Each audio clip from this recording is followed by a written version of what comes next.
Alright, my country people, as it always be, I don't carry myself languidly on top Nigerian Pilot Television. I still remain your obonge personal person, Vincent Osei. Now, if they bring this totori, they come your way. Sharply, National Assembly done the pressure President Muhammadu Buhari make him send all the service chiefs packing. Based on say them don't fail to secure Nigeria. And now the upper chamber there behind that one, no be me. The senators come they confuse on top, say the team don't reach level where Boko Haram begin they do stop and search with roadblocks. Them they even check vehicle particulars, plus they collect 15 naira from farmers inside Borno State like Nigerian police. So wala day like bicycle. In fact, them they tell president make him do ngwangwa restructure the security for we country. This one na the third time where Senate don they want President Buhari where sabi fire and hire make him fire all the security chiefs throw away. But the thing now be say Ahmed Lawan self come provoke say the people will no get anything to offer for where security matter dey. Just they lie say that they win the war against terrorism. Omo, as they talk that one 9 busboys enter for National Assembly, kata wuru everywhere. Okay, oh. While I dey for this country, e dey like bicycle, you no need fuel to start. 112 ministries, departments, plus including agencies, they don't request 21 billion naira when them go carry buy computer software. Hey, inside 2021 budget. Make I laugh devil. The thing come they push Nigeria total expenses for computer software enter 53 billion naira for 2 years. We dey use how much? Wait. Go back small. We won't spend 21 billion naira buy computer. Omo, why them they don't lose job? Buffy them, all of them, even cleanse the drunk. Cleanse, you don't lose job. Nigeria phone pass you now. 21 billion naira. Well, one carry buy computer software. Wait, so now they say all these technical institutes, all these computer colleges, where even where they get their own budget, now they say all of them, they redundant. They no fee produce software. We they go outside buy software. Wait. Which I don't understand. 21 billion. Who these people they even deceive self? Wait, 112 ministries, department and agencies one use 21 billion naira. Now, even I say we no sabi wetin one use money do for this country.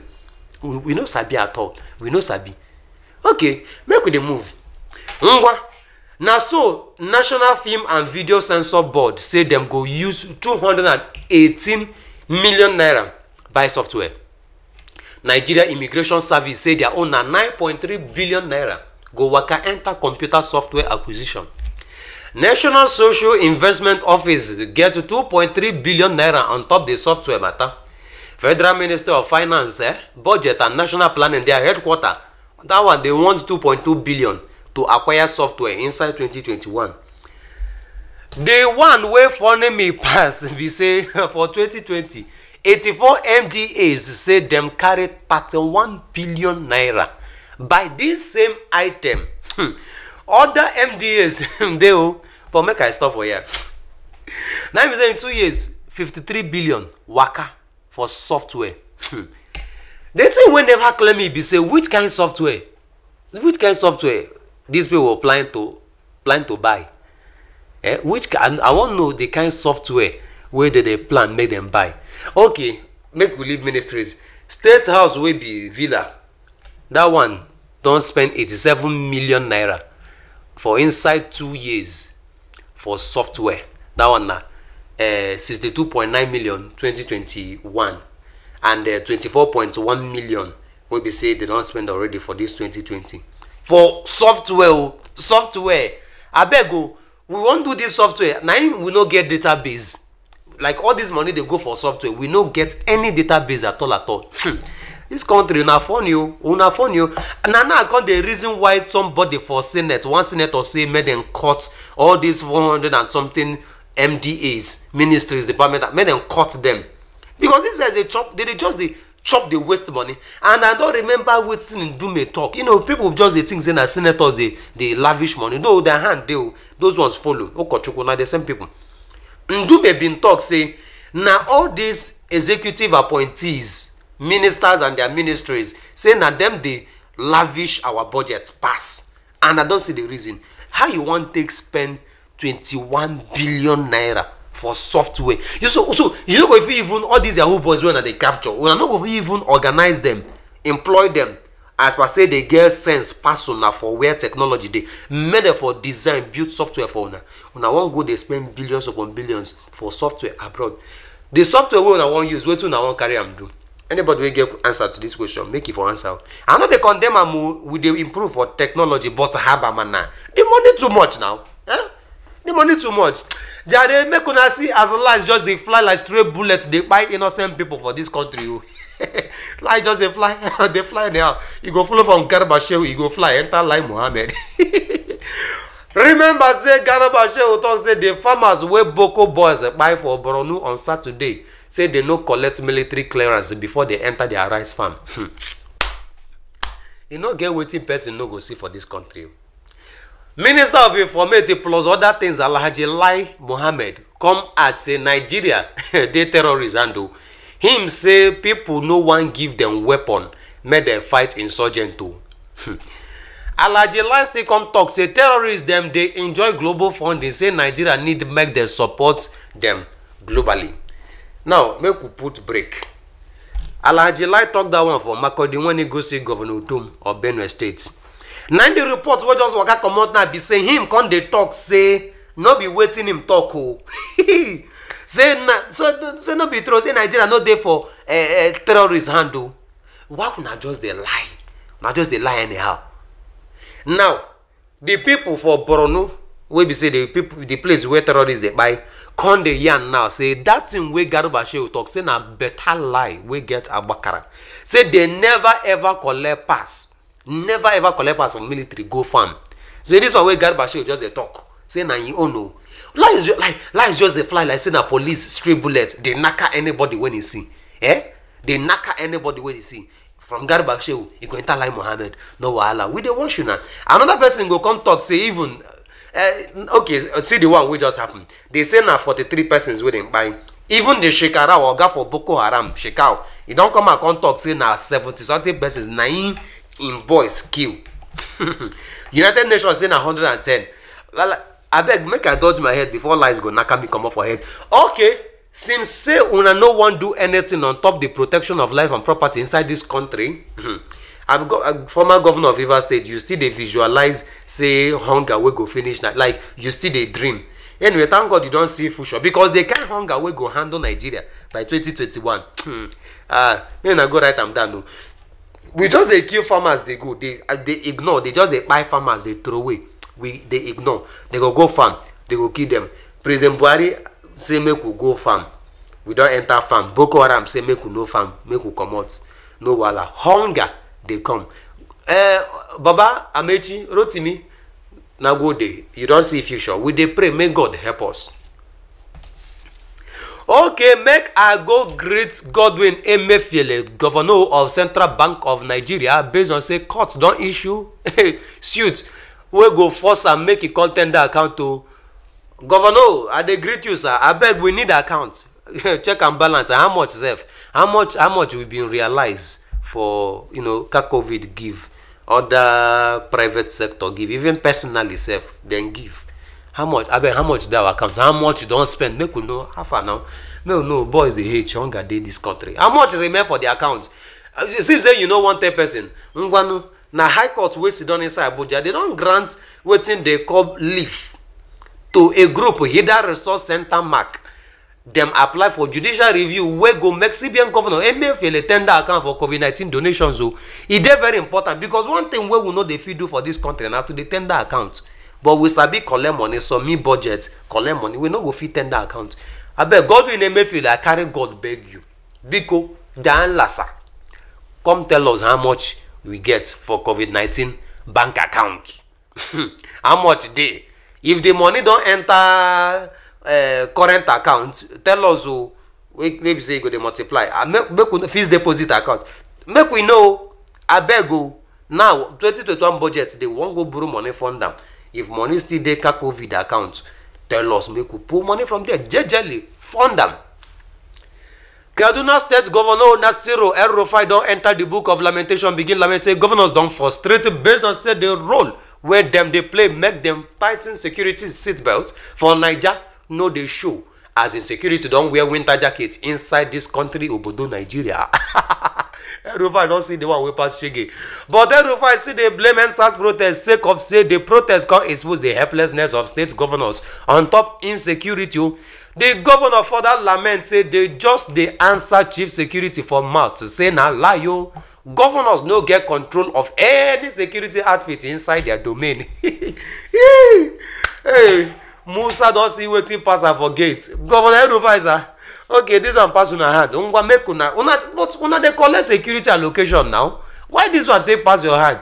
They will call you state chief security officer. Your head goes well. Not be only you, including other governors, all of them. No, except Governor Zulum. That one self, God knows saying him they try. And they carry Zulum there aside. Because if they carry all these chewing gum governors put for the seat where Zulum sit down, they go don't run through way. Even one governor say in they spend 3 days for Yobe every month. Governor for the state, they spend 3 days for his state every. I don't no wala. I beg you, still we need to know how much they spend for the security vote. Wey federal government they give una. Everybody just they blame federal government. Federal government they try yo, they dish out money they give una. How much they remain? How much una don't spend? Who and who una don't, you know, the money don't go round. After make we know, because this security thing like this, as we no go fight and finish, it be like say we go they share the security money.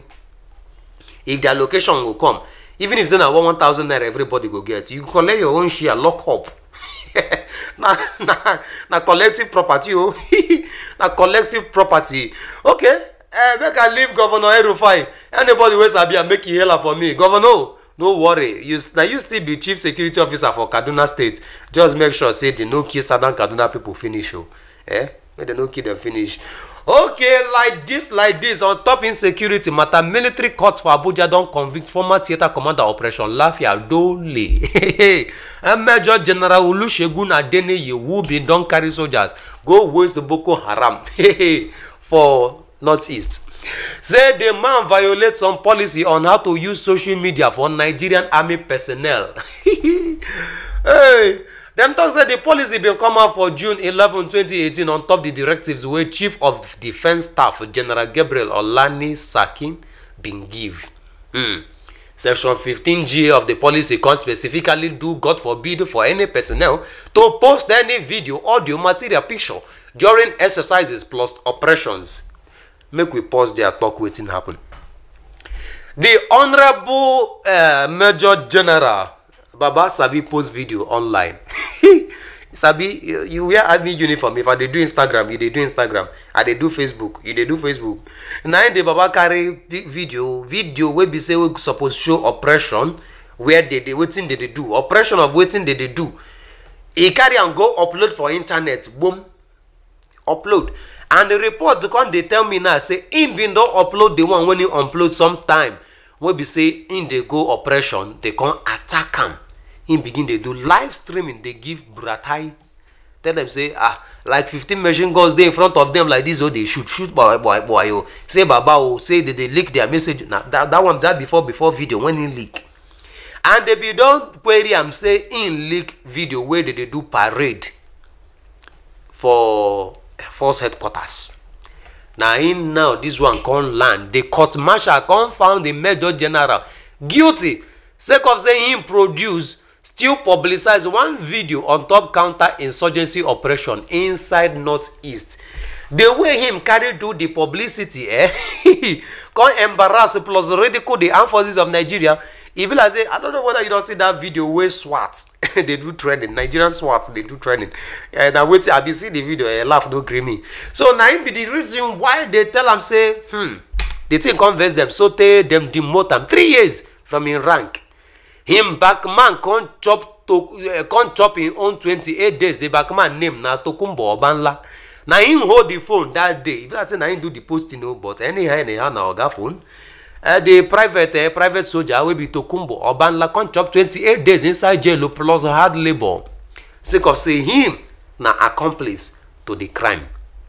The Nigerian army now them dish out that judgment to give the honorable general. Anyway, Oga General, at the solution, sir. If I post video, you post video. You don't know say I know they wear uniform and now you they wear uniform. You don't chop 3 years deduction. Anyway, as bad as it be, that video now make them tell us say Nigerian army some things no they happen very very well. Now why him post that video? He no post and make a radical Nigerian army, but now to tell Nigerians say see wetin dey happen inside this our parastatal. People don't they talk say make una sack service chiefs. Una no one sack them. They busy, they kill lives just they throw away. These service chiefs, all of them don't pass retirement age. Una still leave them.